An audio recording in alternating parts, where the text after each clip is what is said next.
Hi and welcome. This video will be a bit different from other videos and will be more like a mixtape of places connected to Burgundian history, in particular the itinerary of Charles the Bold. We've only been going on small adventures lately due to circumstances somewhat beyond our control, and we're going on a virtual tour today, roughly in a circle, visiting some places that not have been covered in previous videos but are too small for a video of their own. We're going to start in Oorbeek, and there's a special reason why we start in Oorbeek. This small village is where the itinerary project started a few years ago on a whim, with a somewhat forgotten tombstone in the graveyard of the local church. The tombstone was that of Kathleen van Oorbeek, whose husband had died at the Battle of Montenaken. This battle, which took place on 16 July 1465 in Montenaken, not far from Paris, opposed the troops of the Duke of Burgundy, led by Charles the Bold, and those of France, led by King Louis XI. It was a very chaotic battle during which Charles the Bold almost got killed. Nonetheless, he claimed the victory, even though the outcome of the battle was not that clear. I had read about Kathleen's tombstone by chance, and I cannot even remember where. I had already been reconstructing Charles the Bold's itinerary at that moment, so of course I wanted to check out this intriguing historical artifact. At the same time, as I had already visited a few of the places in the Bold's itinerary, I thought it would be fun to visit as many Burgundian-related places as possible during our excursions. I am aware that Bart van Loo has done something similar in his recent book, Stoute Schoenen, something I could not have foreseen. However, even though there are a number of overlapping points, his concept is quite different. Also, I think Bart van Loo doesn't like Charles the Bold very much, so he doesn't concentrate on the Bold that much. As my first destination had already been decided upon, I hopped on my bike and went to check out the tomb in Oorbeek, and the rest is literally history. There is a 17th century castle obscured by those trees in the back, but it's a private property and we are not here for the castle anyway. The place we are going to have a look at is a little church in the middle of the village. The church is closed, as is often the case with small churches in the countryside. Luckily, the tombstone of Kathleen is encased in the outer wall of the church. Kathleen died on the 5th of February 1475. Her tombstone was originally part of a mausoleum that had been placed inside a previous version of the church in this location. The current one, which is dedicated to St. George, was built in 1778. The tombstone is damaged and the right corner is missing, but there is an engraving of it in an old book showing the complete object. The translation of the text running around the edges is as follows. Here lies buried Kathleen van Oorbeek, who died in 1475, the 5th of February, widow of Geert van Rijkel, knight, son of the rich lord Geert van Rijkel, knight of the land of Liège. The coats of arms of Geert and Kathleen are placed in the middle of this tombstone. In the book I just mentioned, we find a picture of an image of Geert and Kathleen, which could be seen in the portal of the church at that time. They are protected by St. George, the patron saint of the church. The text underneath reads, "This has been commissioned by Lady Kathleen van Oorbeek in memory of Sir Geert van Rijkel, knight, her companion, defeated before Montenaken by Paris, in the year of our Lord 1460, son of the rich lord Geert van Rijkel, knight, of the land of Liège." The date and the place name are a bit off, Montenaken 1460 instead of Montenaken 1465, but it looks like Geert died during the Battle of Montenaken. To be honest, I have no idea whose side Geert fought on. There is very little to be found about him, and Liège was siding with French King Louis XI. Oorbeek, on the other hand, is part of Brabant. We leave Oorbeek and head east. Next stop is Zoutleeuw, a small town in the province of Brabant with a long history and a number of interesting historical buildings. Charles stayed here shortly in 1467 during the Liège Wars and visited in 1473. Today we will have a look inside the Gothic St. Leonard's Church. Building started in 1231 in the location of a Romanesque chapel. Remarkably, the church did not suffer too much from the 1566 iconoclasm and the French Revolution and is filled with works of art spanning centuries. The most remarkable item is the tabernacle in the form of an 18-meter-high, 9-level tower built in 1552 by Cornelis Floris de Vriend. The tower was commissioned by Martin of Villeray in 1550 and is made from white chalk, originating from northern France. As a side note, I'm still trying to figure out if Martin's father, who was mayor of Trillemont and took part in some of the Burgundian wars, was an ancestor, but I haven't made much progress with that. On the left of the tower, encased in the wall, is the tombstone of Martin and his wife Maria Pilipes. On the right, near the altar, we can see the impressive Pascal candlestick, probably designed by Jan Bormann and created by Renier van Tiene in 1483. As a side note, Renier also contributed to Mary of Burgundy's tomb in Bruges and sculptures for the tomb of Isabelle de Bourbon, Charles the Bold's second wife. The church in Zoutleeuw contains a large number of other religious artifacts, many medieval. I'm not going to describe them in detail here, but I'll show some examples.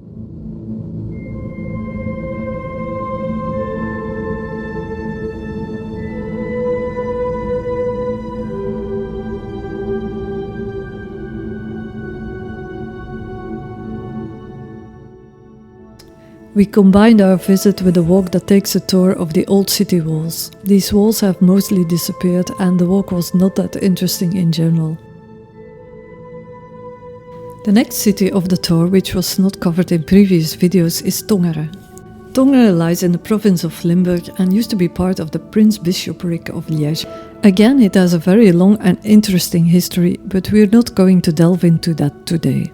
It's worth noting, one of the major tourist attractions in Tongeren is the Gallo-Roman Museum. It's very interesting, but it has nothing to do with the Burgundians. Charles the Bold was in Tongeren a few times, mostly as a stopover to other places, in particular Maastricht, in what is now the Netherlands. Quite a bit of the old city walls of Tongeren have been preserved and there are some Roman bits and some medieval bits. Tongeren has a real cool looking medieval city gate which has a museum, but I'm not sure on what days it is actually open. It was closed when we were there. The Roman section of the walls did remind me a bit of the ones in Autun. We also had a quick look around the Gothic church, officially the Basilica of Our Lady. As it was already getting late, we did not have time to do an extensive tour. The city deserves its own proper video, but that's something for later, I guess.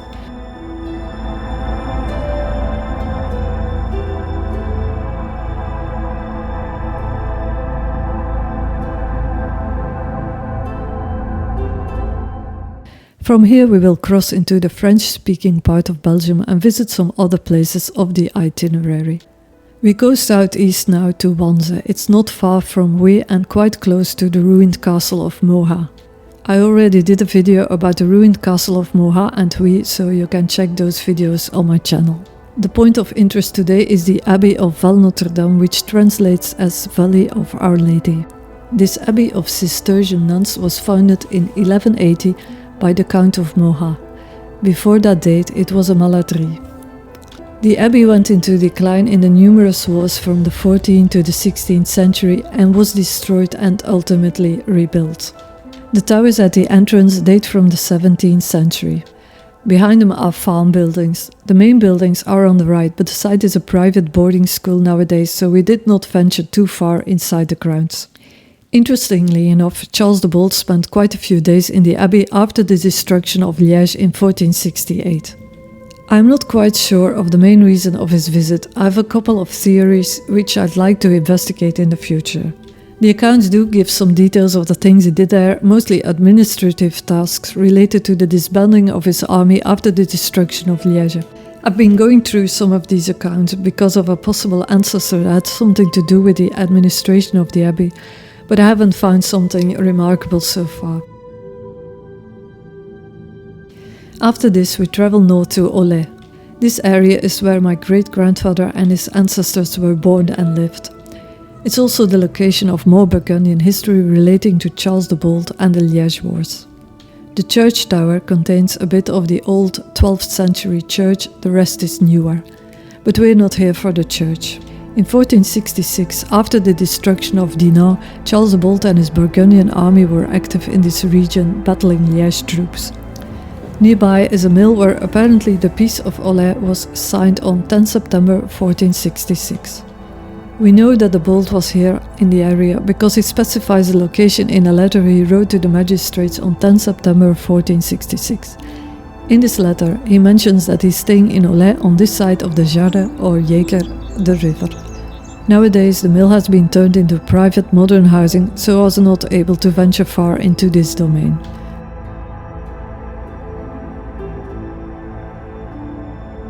Not far from here is the village of Coursoirem. There's a famous family with many branches, the Coursoirem family, who have their origins in this village. While doing some research in the inventories of the National Archives, I came across the mention of Arnoul de Coursoirem. In this document of 13 January 1468, Arnoul is mentioned as a friend and loyal knight, counsellor and chamberlain of Charles the Bold.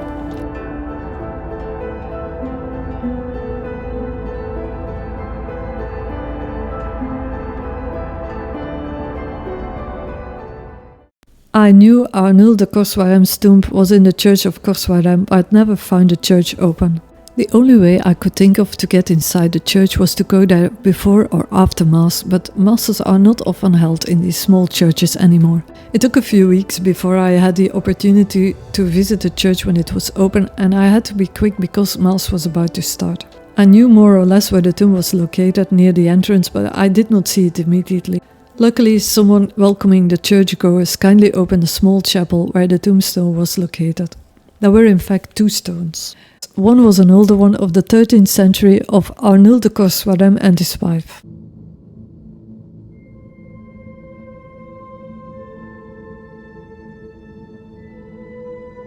On the other side was the tomb of Arnoul, who died in 1479, and his wives Jeanne de Georges and Marie de Warroux. Unfortunately, the little chapel was crammed with all sorts of things needed for Mass, and I was not able to capture the feet of Arnoul.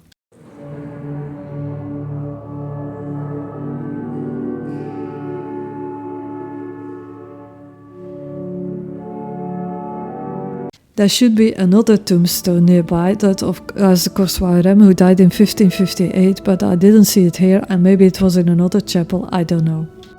Next to the church is a farm, which apparently is in the location of the old castle of Coursoirem.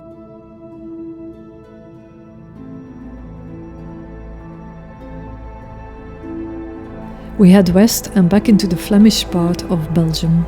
There is a beautiful little church in Wezeren, which has some interesting old artifacts inside. Sadly, and this is a recurring story, I have not been able to get inside yet. Wezeren is close to Montenaken, the location of a Burgundian battle I've already made a video about. Allegedly, there is a very old church bell inside the church, which according to legend was rung to alarm the inhabitants of the Battle of Montenaken in 1465. A bit further in the village of Rumsdorp, there's another small church that I've never seen open. Not to mind, the main item I made a detour for is another tombstone, not medieval, not Burgundian, but of a possible ancestor.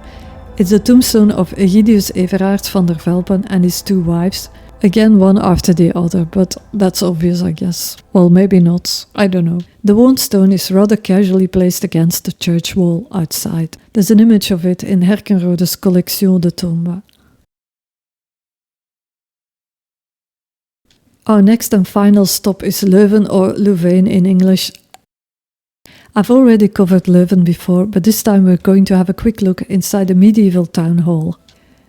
The town hall will be undergoing major renovations, and they held some open days before it was going to close for a very long time. It was insanely crowded inside, so I didn't film too much. Building of the town hall started in the mid-1440s, but there are later additions, and the sculptures on the facade were only added in the 19th and 20th century. The large entrance hall is medieval in style, with oak beams carved by Willem Aerts, a Brabant sculptor from the 15th century. The salons are more gaudy in the 18th century style. The Gothic hall is more neo-Gothic in nature. One of the paintings in here depicts Dietrich Bout, the medieval painter who painted the Otto panels for the town hall. These panels are now in the Old Masters Museum in Brussels. There should be a copy of these paintings in the town hall, but I didn't see it anywhere. We got a bit lucky as it was quite hot outside and a couple of windows were open on the top floor. Now the outside sculptures on the second floor depict old rulers of the city, and the windows right next to my favorite Burgundians were open. One of the open windows was right next to Anthony and John IV, both Duke of Brabant in the 15th century. On the other side, the window was open right next to the statue of Charles the Bold on the right and Mary of Burgundy on the left.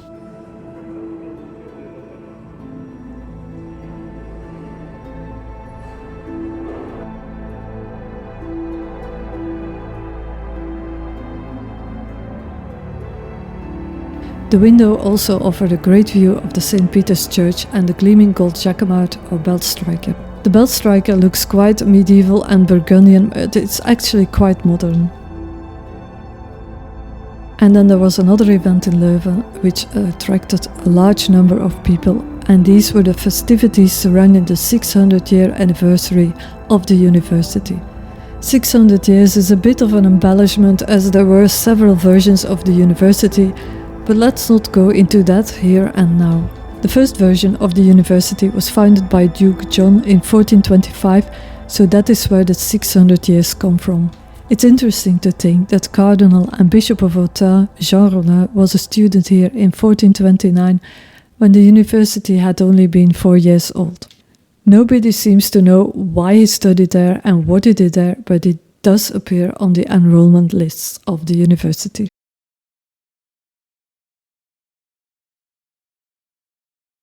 The events, including lectures and exhibition, were even more crowded than the town hall one, so I didn't do much filming there either. I enrolled in a small session in the Modern Library of Theology where there was a presentation about the conservation of old books. Of course, it could only be quite rudimentary in such a short time, but it was still fun to have a look at some old books and manuscripts.